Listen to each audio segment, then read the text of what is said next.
അസ്സലാമലൈക്കും. സൗണ്ട് പറയാം. അസ്സലാമലൈക്കും. അയ്യോ, വേദിയിലിരിക്കുന്ന ബഹുമാനപ്പെട്ട ഉസ്താദുമാർ, എൻ്റെ മുമ്പിലിരിക്കുന്ന ഈ ഒരു നൈസ് പബ്ലിക് സ്കൂളിലെ പ്രിയപ്പെട്ട കുട്ടികളെ, മാതാപിതാക്കളെ, അധ്യാപകരെ, വളരെ സന്തോഷമുണ്ട് ഇവിടെ ഈ ഒരു മഹത്തായ പരിപാടിയിലേക്ക് വരാനും നിങ്ങളെയൊക്കെ കാണാനും സാധിച്ചത്. എന്നെ ഇവിടേക്ക് ക്ഷണിച്ച എല്ലാ സംഘാടകർക്കും ആദ്യമായിട്ട് ഞാൻ നന്ദി അറിയിക്കുകയാണ്. ഇവിടെ എത്താൻ കഴിഞ്ഞതിൽ അല്ലാഹുവെ സ്തുതിക്കാൻ അൽഹംദുലില്ലാഹ്.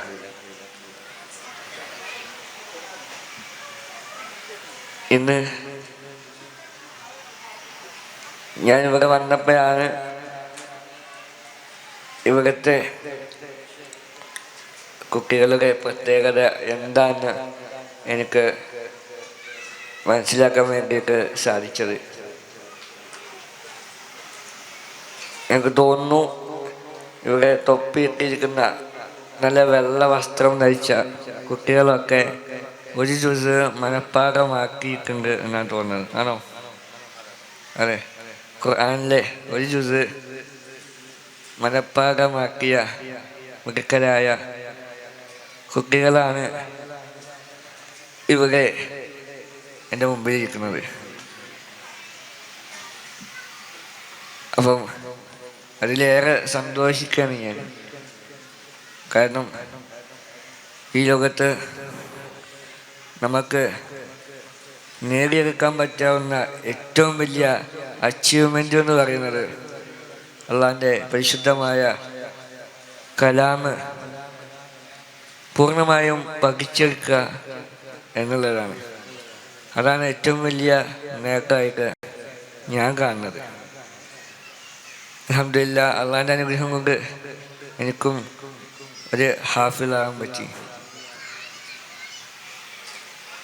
ഇവിടെ വന്ന സമയത്ത് ഒരുപാട് സമ്മാനങ്ങൾ ഞാൻ ഇവിടെ കണ്ടു.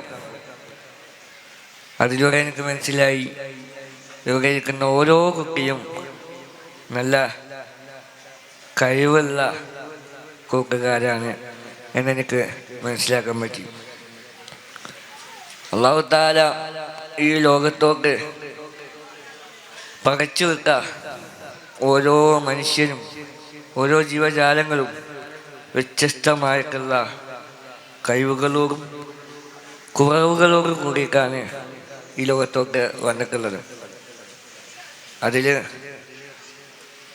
കുറവുകളും കഴിവുകളും മനസ്സിലാക്കി കുറവുകളെ വെച്ചുകൊണ്ട് കഴിവുകളിൽ കോൺസെൻട്രേഷൻ ചെയ്ത് മുന്നോട്ട് പോകുന്നവർക്ക് മാത്രമേ വിജയങ്ങളിലേക്ക് എത്തിപ്പെടാൻ വേണ്ടിയിട്ട് സാധിക്കുള്ളൂ. ആർക്കും ആരെപ്പോലെയും ആകാൻ പറ്റില്ല. എല്ലാവർക്കും ഒന്നാകാൻ പറ്റും. എന്ത്? നല്ലൊരു മനുഷ്യനാകാൻ വേണ്ടിയിട്ട് എല്ലാവർക്കും സാധിക്കും. അപ്പം ഇന്ന് ഒരു ജുസ് മനഃപ്പാടാക്കിയ എൻ്റെ കൂട്ടുകാർക്ക് വേണ്ടിയിട്ട് ഇവിടെ നല്ലൊരു പ്രോത്സാഹനം ആയിക്കൊണ്ട് ഇവിടെ സമ്മാനം നൽകുന്ന ഇതിൻ്റെ സംഘാടകരെ ഞാൻ നല്ല രീതിയിൽ അഭിനന്ദിക്കുകയാണ്. കാരണം ഒരു കുട്ടി അവരുടെ കഴിവുകൾ പുറത്തു കൊണ്ടുവരുന്ന സമയത്ത് ആ കുട്ടി ആഗ്രഹിക്കുന്നത് ആ കഴിവുകൾ പുറത്തു കൊണ്ടുവരുന്ന സമയത്ത് അവരെ ചേർത്ത് പിടിക്കാനൊരു സപ്പോർട്ടായിരിക്കും. ആ സപ്പോർട്ട് കൊടുത്താൽ ആ കുട്ടിക്ക് വലിയൊരു ആത്മവിശ്വാസം ഉണ്ടാവും. ആ ഒരു മേഖലയിൽ ഉയരണം എന്നുള്ളൊരു ആത്മവിശ്വാസം ഉണ്ടാക്കുക എന്നുള്ളതാണ് ഇങ്ങനെയുള്ള പ്രോത്സാഹനം സമ്മാനങ്ങൾ കൊടുക്കുന്നതിൻ്റെ മെയിനായിട്ടുള്ള ഉദ്ദേശം എന്ന് ഞാൻ മനസ്സിലാക്കാണ്. അപ്പം ഇവിടെ നേരത്തെ ഉസ്താദ് ചോദിച്ചു ഇന്നത്തെ ദിവസത്തിൻ്റെ പ്രത്യേകത എന്താണെന്ന് ചോദിച്ച സമയത്ത് ഓരോ കുട്ടിയും പറഞ്ഞത് വ്യത്യസ്തമായിട്ടുള്ള ആൻസറുകളാണ്. അവസാനം മണ്ണഞ്ചേന്തി വരെ എത്തി. ഓരോ കുട്ടിയും വ്യത്യസ്തമായതുകൊണ്ടാണ് വ്യത്യസ്തമായിട്ടുള്ള മറുപടികൾ കിട്ടിയിട്ടുള്ളത്. എനിക്ക് ഈ ഒരു അവസരത്തിൽ മാതാപിതാക്കളോട് പറയാനുള്ളത്, നമ്മൾ നമ്മുടെ കുട്ടികളെ ഒരിക്കലും മറ്റുള്ളവരേക്ക് കമ്പയർ ചെയ്യാൻ പാടില്ല. പല മാതാപിതാക്കളും ഉസ്താദ് പറഞ്ഞ പോലെ ചെയ്യുന്നൊരു കാര്യമാണ്, നീ അവനെ കണ്ടുപഠിച്ച് ഇവനെ കണ്ടുപഠിച്ച് എന്നല്ല പറയേണ്ടത്. നമ്മൾ കുട്ടികളുടെ കഴിവുകൾ എന്താണെന്ന് നമ്മൾ തിരിച്ചറിഞ്ഞിട്ട് അത് നല്ല കഴിവാണെന്നുണ്ടെങ്കിൽ അതിന് നമ്മളെ കണ്ട് കഴിയുന്ന രീതിയിലുള്ള സപ്പോർട്ട് ചെയ്തു കൊടുക്കുക. നിങ്ങൾ എത്രത്തോളം സപ്പോർട്ട് ചെയ്യുന്നോ അത്രത്തോളം ആ കുട്ടിക്ക് നാളെ ഒരുപാട് ഉയരങ്ങളിലേക്ക് എത്തിപ്പെടാൻ വേണ്ടിയിട്ട് പറ്റുള്ളൂ. ഇന്നലെ നമ്മളെല്ലാവരും 2024 ഇവിടെ പറഞ്ഞ് 2025 നമ്മൾ കാലെടുത്ത് വെച്ചിരിക്കുകയാണ്. പുതിയൊരു അധ്യായം. നമ്മൾ ഇനി ഒരുപാട് ഉയരങ്ങളിലേക്ക് എത്തേണ്ടതായിട്ടുണ്ട്. ഇവിടെ ഇരിക്കുന്ന ഓരോ കുട്ടിയും ഒരുപാട് ഉയരങ്ങളിലേക്ക് എത്തേണ്ടവരാണ്. ഈ 2024 കഴിഞ്ഞപ്പം നമ്മൾ പുതിയൊരു വർഷത്തിലേക്ക് കടന്നു. അതേപോലെ തന്നെ നമുക്ക് ആയുസ്സിൽ നിന്നൊരു വർഷം കുറഞ്ഞു. ഇനിയും ഒരുപാട് കാര്യങ്ങൾ നമുക്ക് ചെയ്തെടുക്കാൻ വേണ്ടിയിട്ടുണ്ട്. അപ്പം ഇവിടെ ഇരിക്കുന്ന ഓരോ കുട്ടിക്കും ഇപ്പം ഈ ഒരു ജുസ് മനഃപ്പാഠമാക്കിയ എല്ലാ കുട്ടികൾക്കും അള്ളാൻ്റെ അനുഗ്രഹം കൊണ്ട് ഖുർആൻ മൊത്തവും മനഃപ്പാഠമാക്കാനുള്ള തൗഫീഖ് അല്ലാഹു തആല പ്രദാനം ചെയ്യട്ടെ എന്ന് പ്രാർത്ഥിക്കുകയാണ്. എനിക്ക് ഒരുപാട് സംസാരിക്കണമെന്ന് ആഗ്രഹമുണ്ട്. പക്ഷേ എനിക്ക് അടുത്തൊരു പ്രോഗ്രാമിലേക്ക് 10 മണിയാകുമ്പോൾ എത്തേണ്ടതുള്ളതുകൊണ്ട് കൂടുതലൊന്നും സംസാരിക്കാൻ ആഗ്രഹിക്കുന്നില്ല. 2025 നമ്മൾ കടന്നിരിക്കണല്ലേ. അപ്പം 2025 കടന്ന സമയത്ത് എൻ്റെ ഭാഗത്തുനിന്ന് എന്തെങ്കിലും സ്പെഷ്യലായിട്ട് വേണ്ടേ? അപ്പം എൻ്റെ പ്രിയ സുഹൃത്തായിട്ടുള്ള ബഷീർ അഗാട്ട് എന്ന് പറയുന്നൊരു സുഹൃത്തിൻ്റെ ചെറിയൊരു സന്ദേശം മാത്രം എൻ്റെ കൂട്ടുകാർക്ക് തന്നിട്ട് ഞാൻ അവസാനിപ്പിക്കാം.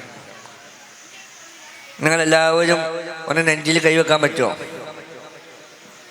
നെഞ്ചിൽ കൈവച്ചോ? എന്നിട്ട് ഞാൻ പറയുന്നത് ഉറക്കെ പറയണം. റെഡിയാണോ? എന്നാ ഒന്ന് പറഞ്ഞ നല്ല ചിന്ത,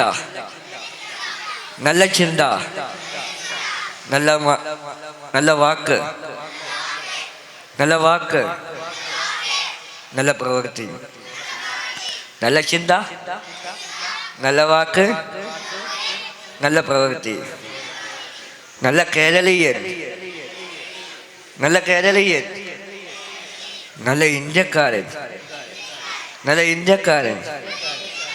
നല്ല കുട്ടികൾ, നല്ല മാതാപിതാക്കൾ, നല്ല അധ്യാപകർ, നല്ല മുസ്ലിം. എത്ര നല്ല വാക്കാണല്ലേ? നമ്മൾ നല്ല ചിന്തയുണ്ടാകുമ്പോഴാണ് നമ്മൾ നല്ല വാക്ക് പറയുന്നത്. നമ്മൾ നല്ല വാക്ക് പറയുമ്പോഴാണ് നമുക്ക് നല്ല പ്രവൃത്തി ചെയ്യാനുള്ളത്. നമ്മൾ നല്ല പ്രവൃത്തി ചെയ്യുമ്പോഴാണ് നമ്മൾ നല്ല മനുഷ്യത്വത്തിൻ്റെ ഉടമയായിട്ട് തീരുന്നത്. അപ്പം ഞാൻ പറഞ്ഞ കാര്യങ്ങൾ മറക്കുമോ? ഞാൻ 100 നെഞ്ചിൽ കൈവച്ച എന്നൊക്കെ പറഞ്ഞാൽ ഐ ആം ദ ബെസ്റ്റ്. ഞാൻ നല്ല കുട്ടിയാണ്. ഇനി നിങ്ങളുടെ അടുത്തുള്ള കൂട്ടുകാർക്ക് ഒരു ഷെയ്ക്കാൻ്റെ കൊടുക്കുമോ? എന്നൊക്കെ പറഞ്ഞാൽ you are the best. You are the best. You are the best. നീ നല്ല കുട്ടിയാണ്. നീ നല്ല കുട്ടിയാണ്. അത് മതിയോ? പക്ഷെ എനിക്ക് പോരാ. എന്താക്കും? എല്ലാവരും ഒന്ന് കൈവന്തിച്ച എന്ന് പറഞ്ഞ we are the best. We are the best. We are the best. നമ്മളെല്ലാവരും നല്ലവരാണ്. നമ്മളെല്ലാവരും ഇനി കയ്യാറ്റിക്കോളി. അപ്പം എൻ്റെ കൂട്ടുകാർക്ക് ഇനിയും ഒരുപാട് ദീനിൻ്റെ മാർഗത്തിലും അല്ലാതെയും ഒക്കെ ഒരുപാട് ഉയരങ്ങളിലേക്ക് എത്താനും അവരുടെ അധ്യാപകർക്കും മാതാപിതാക്കൾക്കും അവരെ സപ്പോർട്ട് ചെയ്ത് കൂടെ നിൽക്കാനും അല്ലാഹു തആല തൗഫീഖ് നൽകട്ടെ. ആമീൻ എന്ന് പ്രാർത്ഥിച്ചുകൊണ്ട് ഈ ഒരു പരിപാടിക്ക് എല്ലാവിധ ആശംസകളും നേർന്നുകൊണ്ട് ഞാൻ നിർത്തുന്നു. അസ്സലാമു അലൈക്കും.